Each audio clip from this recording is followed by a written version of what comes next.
Okay. Did the Mac talk to you? Yes. What is that? He offered me a How you contract. feel?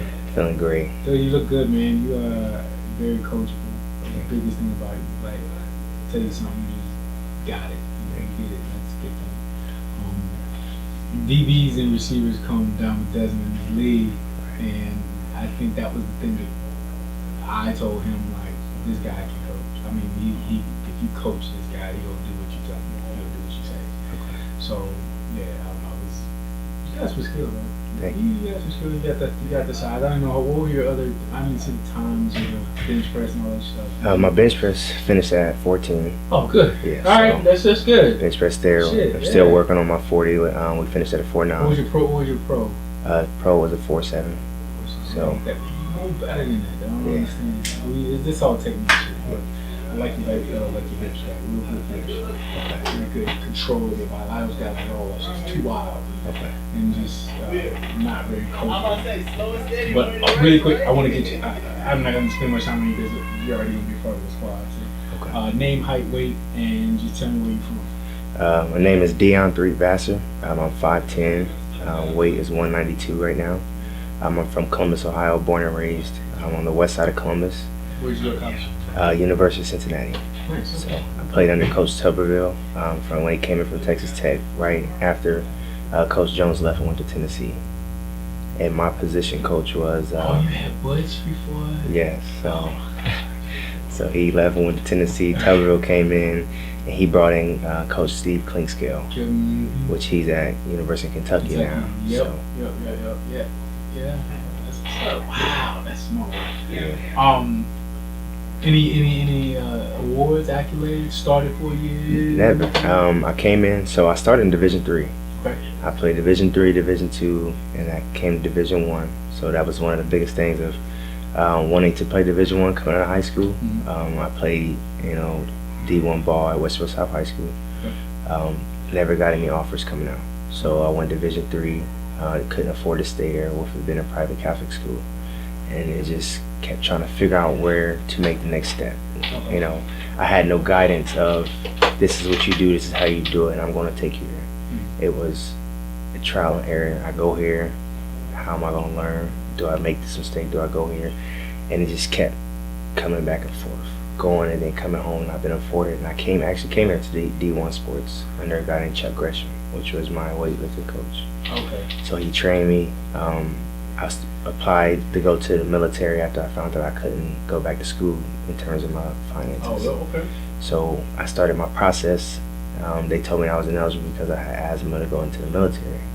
Really? So yeah, so it was like backtracking. Now we're back in trying to figure out what school I'm gonna go to. How can I afford to go to school? So I picked up 2 jobs as a residential specialist, working with the MRDD, and then I worked at Abercrombie and McDonald's just to try to make the money to get back into school. I finally got back into school. I applied to Ohio State, Cincinnati, Bowling Green, Appalachian State, and the acceptance letter started coming back in. And at that time, it was 2012. I was still training here at D1, and walked on at Cincinnati. Coach Jones cut me the first time. I'm like, man, sit out. Now you got to sit out the full fall, come back again for another tryout. My time's improved. And he was like, we still want you to come back. Go back home, keep working, come back in. And at that point, I was like, Coach, we need to figure something out. And that's when I was talking to my coach, Chuck. So, figuring things out, summer comes around. I'm going in to go into my second season at Cincinnati. And how God is working and miracles and things start pulling. The guy that recruited me to go Division III at Mount St. Joseph, when Jones left, Tuberville brought him in coming into my third tryout. That's awesome. And they were like, we seen your tryout, your times is consistently proved. We don't know why we kept overlooking you. We're going to bring you in at camp. You wait for your phone call. So I sat all summer of 2012, 2013. They called me in right before camp. I got there, started moving up the depth chart, playing. And right before our first game, they was like, NCAA called us, you're ineligible. Wait until you figure things out. We'll keep you on the loop as the season progresses. Looked up, bowl game was there, season's over, never played. Basically became a practice player. I knew by that point, mid-season, that I was just there to make the best for my teammates and improve them. So in my mindset, it was let me help these people do what they need to do to get to where they need to go. And at some point when I get the opportunity, somebody will be preparing me so I can step into play. So I was ruled ineligible completely. After we left the Big East Conference, Cincinnati went to the American Athletic Conference. So I decided to transfer. The coaches asked me to become a GA, and I told the coach I was very thankful for the opportunity that was offered, but I would like to finish my career before I try to encourage someone to do their and follow their dreams. So I went from Cincinnati to Tiffany University, from Tiffany University to Central State, and that was. Say that again. In Oklahoma? No, in Ohio. Oh, Tiffany University, which is in the GLIAC. Central State. Yeah, Central State is in the SEAC. SEAC. Yes, so that which is here in Columbus. Was continuously ruled ineligible everywhere I went. So I was like, I'm done. I'm gonna take 3 tryouts, which is another blessing. This was my 3rd and final tryout, and I told my family, I'm gonna believe. And I'm just gonna keep working, and I kept telling myself is that what I'm gonna do is I'm gonna put my hand out and reach for it. And if this is meant to be, someone's gonna reach back and we're gonna grab hands. Opportunity, man. Preparation and opportunity. Yes. That's your luck. I always say that. If you ain't prepared, you can't handle luck. Yeah. You never know when that opportunity will come. Yeah. What's up, man? That's great. That's great to hear that. That's exactly what I like to hear. And the hardworking guy, you understand responsibility and several setbacks and hurdles, and you keep going. For this, why you do all this in football? Why do you do it? I do it because growing up, I always asked myself, why not a doctor?